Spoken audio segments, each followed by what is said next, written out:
fighting out of Ventura, California, Tony El Cucuy Ferguson.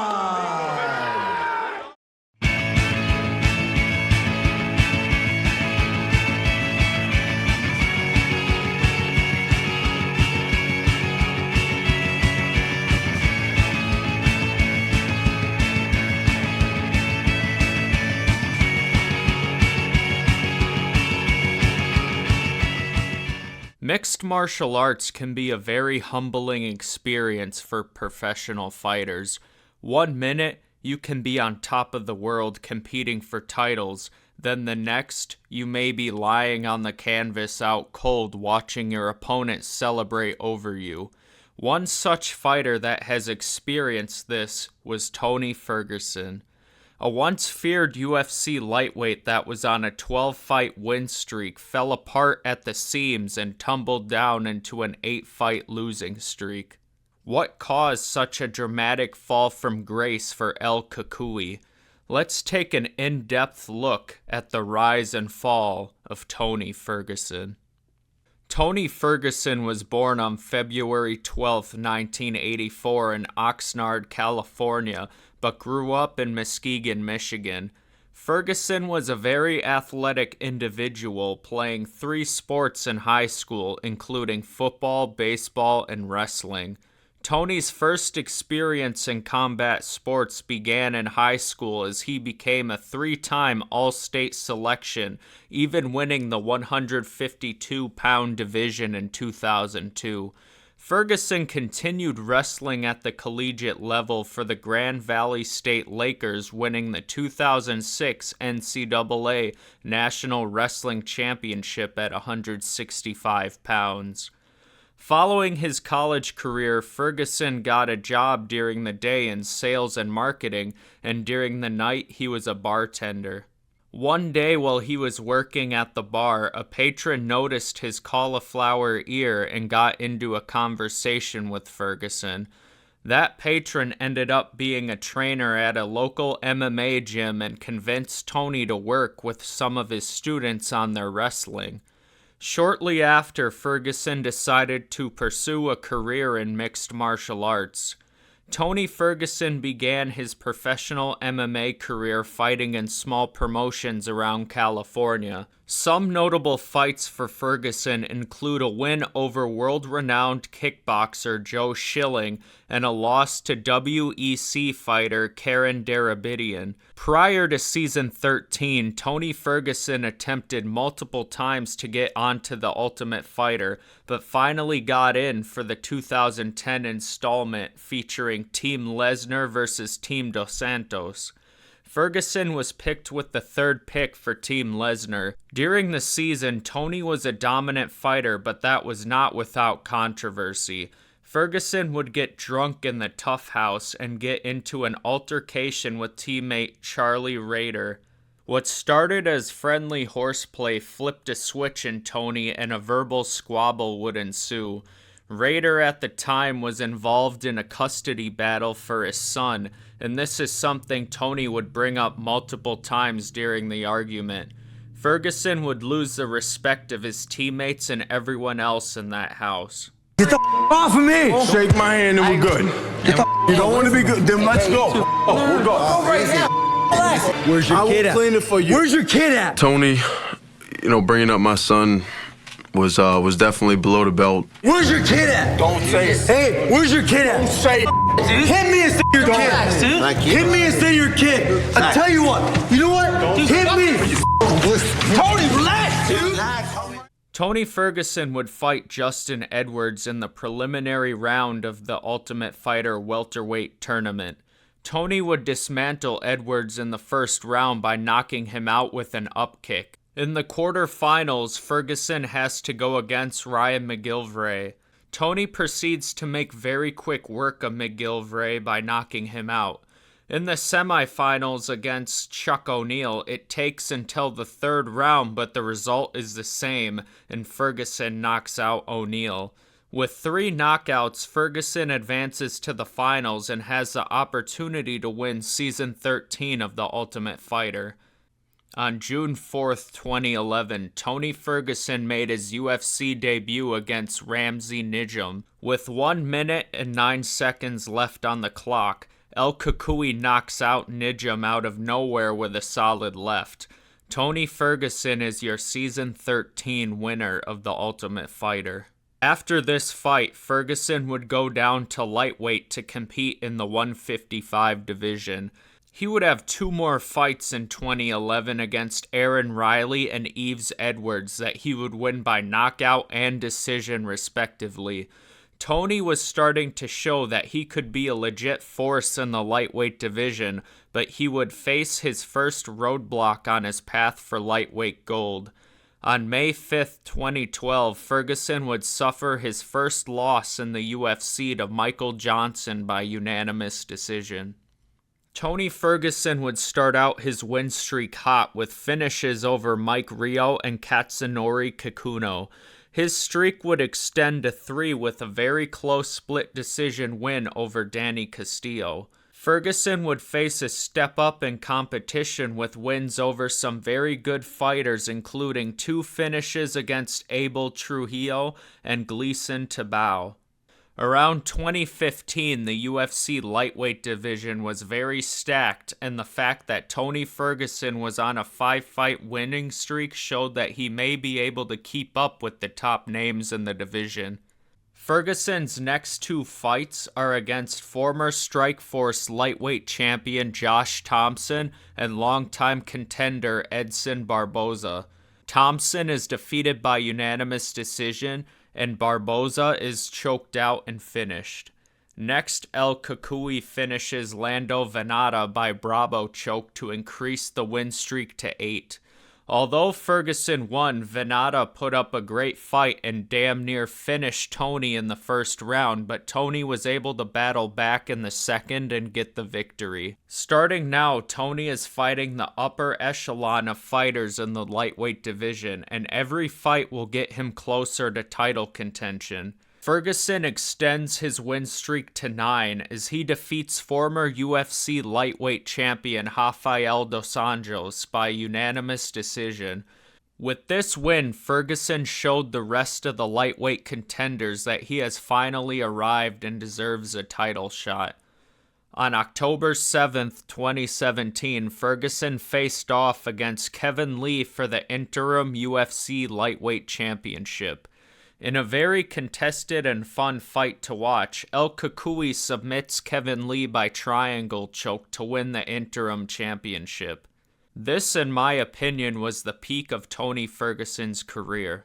Tony Ferguson was set to fight the lightweight champion Khabib Nurmagomedov in a fight to unify the belts at UFC 223, but on April 1st, 2018, Ferguson suffered a serious knee injury by tripping on some wire cables in a television studio. The injury was so bad, he tore the ligaments right off the bone and needed to go in for surgery. He was forced to vacate the interim belt. Tony would later return against former UFC lightweight champion Anthony Pettis on October 6, 2018. This was one of Tony Ferguson's best fights of his career. In a 2-round bloody war, Ferguson defeats Pettis by a corner stoppage TKO due to a broken hand. This extended Ferguson's win streak to 11. Ferguson fought Cowboy Donald Cerrone at UFC 238. The first round was competitive, but the second round was the Tony Ferguson show as he beat the brakes off of Cerrone. The fight never reaches the third round due to a doctor's stoppage because of Cerrone's eye. It was completely swollen shut. This brought Tony Ferguson's win streak to 12, an impressive feat that very few UFC fighters are able to accomplish. As of 2025, this would end up being the final victory in Tony Ferguson's professional fighting career.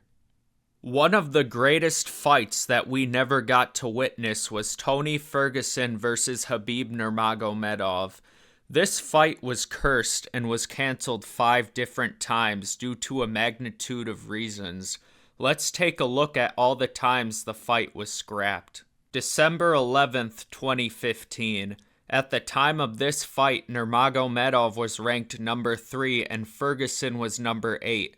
Ferguson was on a 6-fight win streak at the time, but this fight was canceled due to a rib injury by Khabib. Edson Barboza would replace Nurmagomedov. April 16th, 2016. Khabib moved up to number 2 and Ferguson jumped all the way to number 4. This fight had much larger stakes as it could have decided who is ready for a title shot, but ultimately Ferguson pulled out because doctors found fluid in his lungs. March 4th, 2017.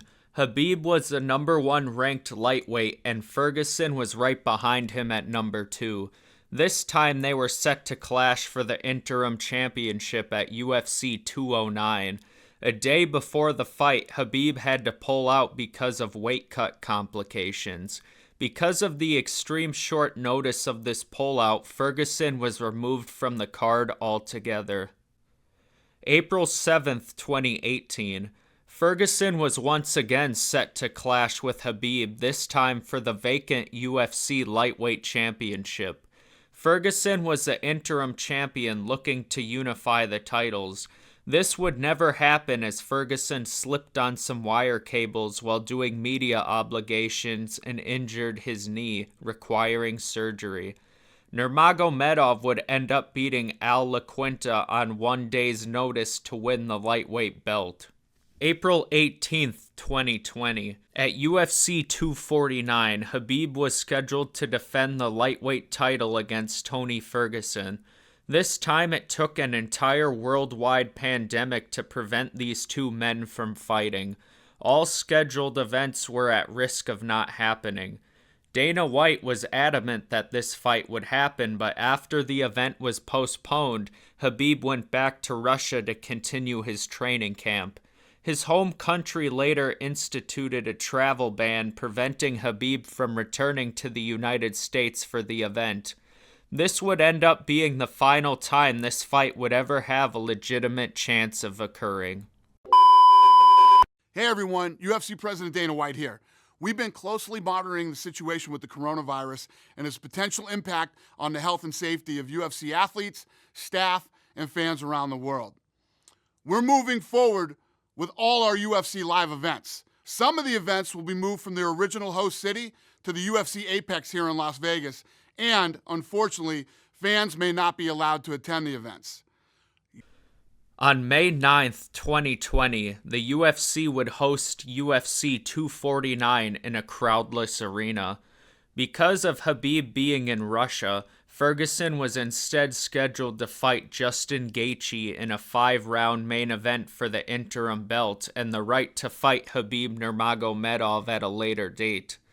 For a total of 5 rounds, Gaethje absolutely battered Ferguson.